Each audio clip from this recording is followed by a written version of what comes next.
The DIY auto trans service on the 1GD 79s. Here it is. I mean, I can't believe Toyota leave this in here for 200,000 kilometers. A maintenance video and something I've never attempted before. Obviously I haven't had an auto, but we're going to do the auto trans service. We're at 80,000 Ks now, and Toyota don't recommend doing this until around 200. First thing I'm going to do is take this little bash plate down from underneath because we want to see what's in that pan today. We're doing the two jobs today in the one go. So I've got the wheels off to do that freewheeling hub conversion. Just want to make sure that you're sort of levelish, so when you're draining and refilling, it's quite level at the bottom of the pan.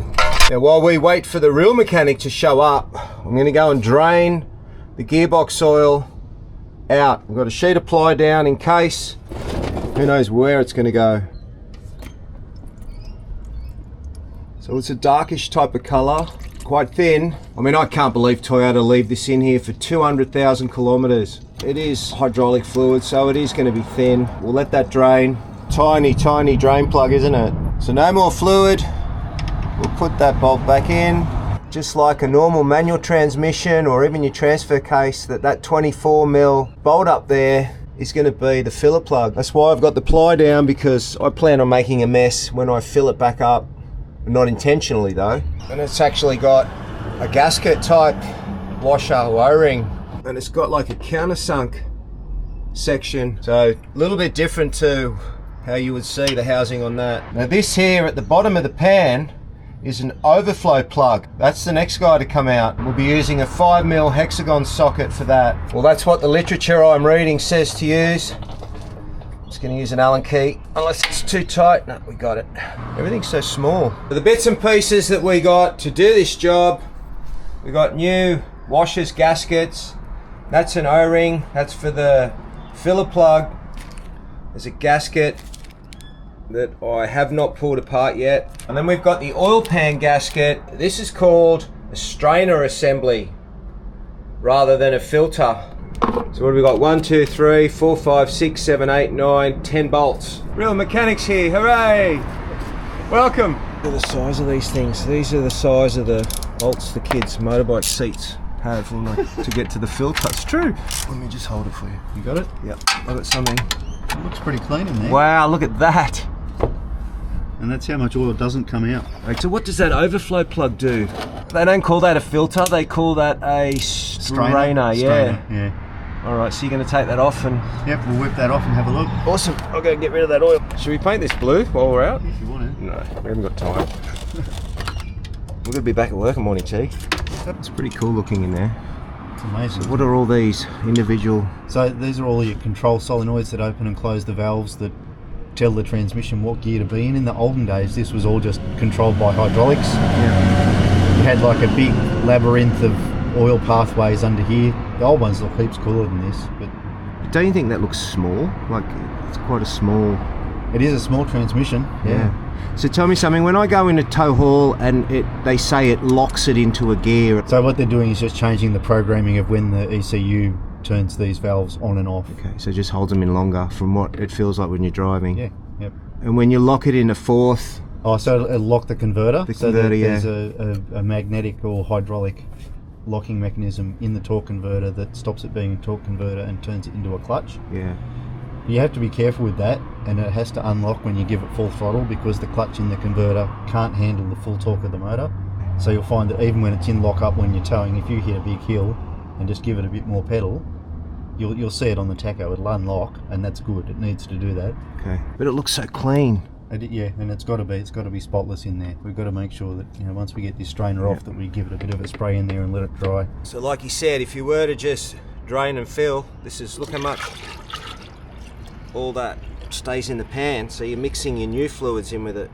We can only do our best. Right, so we're ready to drop that strainer. So that's just held on by the same sort of bolts that the pan was held on. It's such a small box.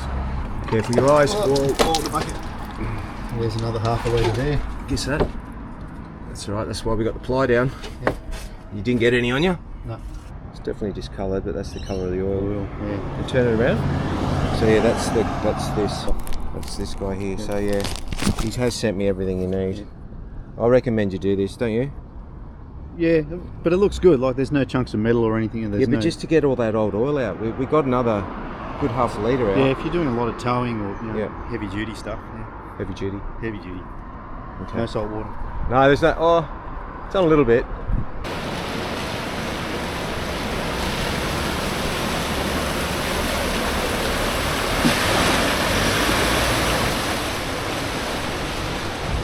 So manufacture date is 2023, and then you've got the rest of the date, and the new one is 26. 4 magnets in the tray that pick up all the wear particles, and it's just tiny stuff. But there is stuff on there. There is stuff on there, and there always will be, but that's good. There's no big chunks, there's no gear teeth, there's no scary things. And so you would compare that to, say, on the manuals where you've got it on the drain plug. On the drain plug, yeah. And some of the manuals have magnets that sit other places too. Look how small this thing is. Yeah. A magnet on that. Yeah. But that drain plug, see how high up from the bottom of the pan it is? Yes, that's right. So that's why you're keeping all that oil in. And this here, I'm interested to know, once the oil comes to that level, that's your overflow. That overflow. So we don't actually have to measure how much oil we need. Well, let's read the instructions. Okay, brand new gasket. Brand new gasket. I mean, surely you've got to do this when you come in here. You're not going to reuse old stuff, are you? Well, the gasket you could probably go again. Yeah. But I don't really want to pull this out for another 80,000. Do you know how old I'd be when this car's done another 80,000? It's 3 months, isn't it? That's very nice.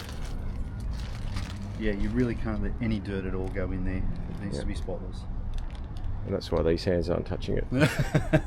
Alright, so next move, you're going to go put the new put the strainer in. Yep. So giving that a spray under there and let it drain, made it nice and clean. And there's always going to be a little bit of fluid sort of bleeding out of it.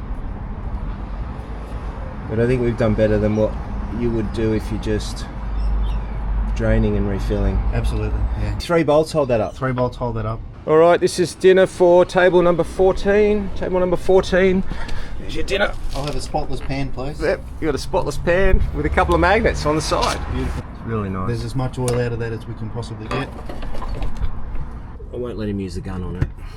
That's the only rule that there is here in this house. As soon as the camera's off, guns. No guns. Gun comes out. We're buying all the guns back. It's not as easy as doing a manual gearbox oil change, but I think it's just as important. To be fair to them, if you open it, you need to make it spotless. Like when they put it together in the factory, it's in a clean room. It's very, very clean. It's very hard to get it as clean as that ever again. But we did. In this beautiful workshop area. How do we do some of the things we do? Well, it's more about attitude than the environment. You're not welcome here. So the filler, and I'm just going to do right this up there, slow.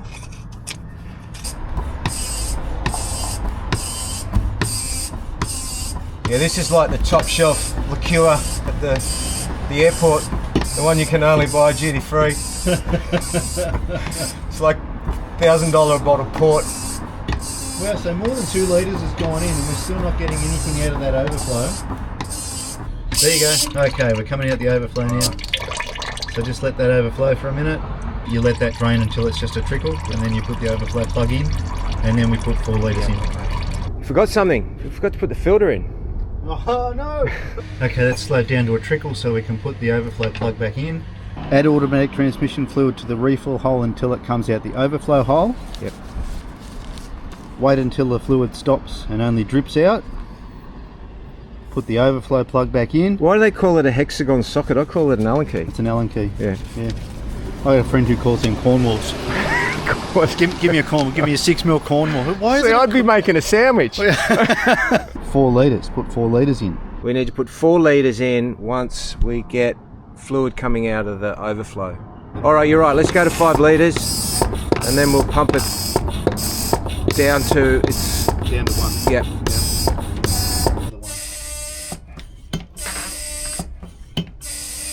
We're nearly there. Pull you down. We need to go. Oh no. This is my oil container. Your motor oil container. It was. You can do that again.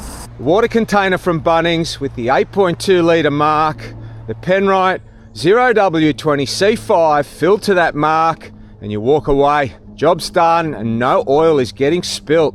Look, you happy with that in your camera? I think that's perfect now. It's just under that 1 litre mark. Okay. Yep.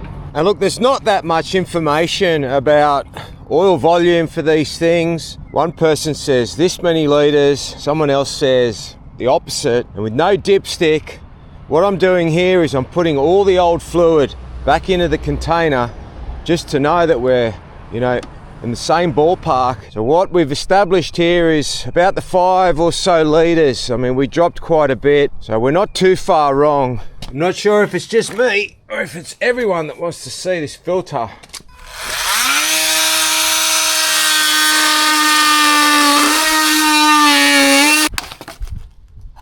Probably could have cleaned this up and used it again. Not anymore. It's a double layer.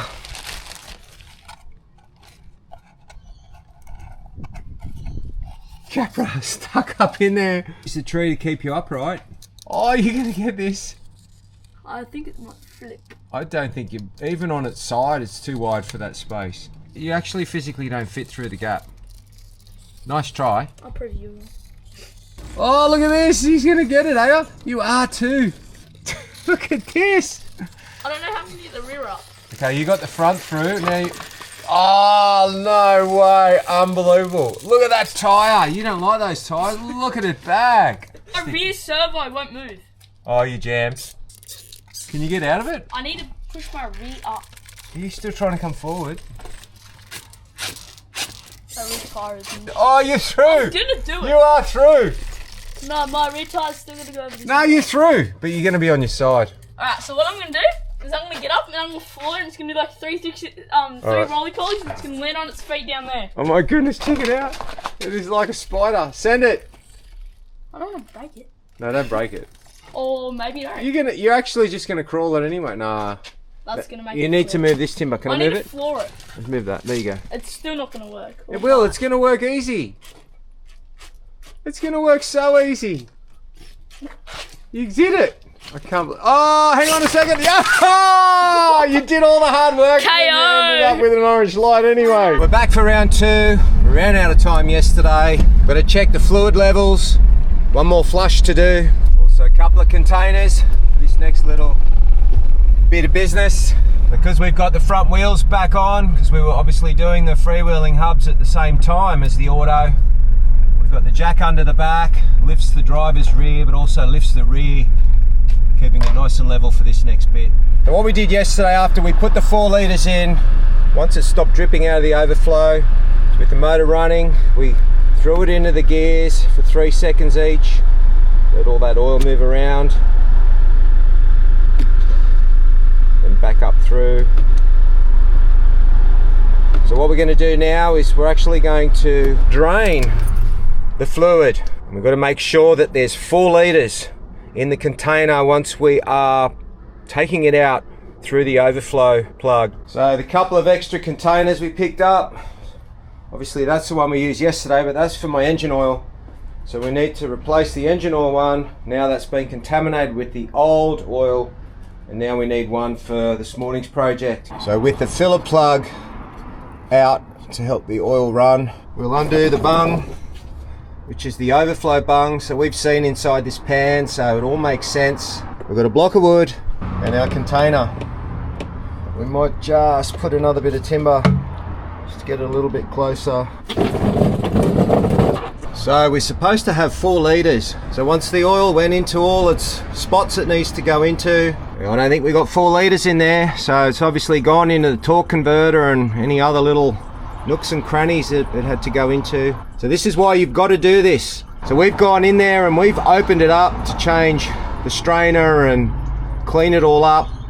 If you were doing just a drain and flush, then 4 litres is all you're going to need. So there you go, that's 3 litres that we've just pulled out. We needed 4, which we put in yesterday, but obviously it needed to go around and fill up wherever it needs to go. So what we'll do now is we'll fill it up to 5 litres and then put 4 back in it, and then happy days, and we can start towing. So first drive with the new transmission fluid in there and I can't tell you how different the car feels. It's actually scary how responsive it is when you're putting it into gear. It's a different vehicle. It's just so springy and so jumpy. But realistically, the new fluid, well, it does restore hydraulic pressure. The valve body's taking all the old oil out now. They're not clogged anymore. So that would explain the quicker gear shifting and the responsiveness. And surely, like all fluids, it would lose its viscosity over time. And I guess it's kind of like blood through the veins. The clean fluid, it moves so much easier and quicker through the narrow channels to activate the shifts. So glad I did it, and it's so needed doing. Highly recommend the maintenance that we've done to it for others. But thanks to Brian for coming around and lending a hand. I've learned a lot through this process, never having done an auto service before, and I'm confident enough for next time that I'll be able to do it by myself easily. So we'll end this episode and a couple of cool jumps from the kids here over at Appen and MacArthur Motorcycle Club. And I hope this video helps others with the Auto 79 to have the confidence to go in there and get this done. And as always, thanks for watching.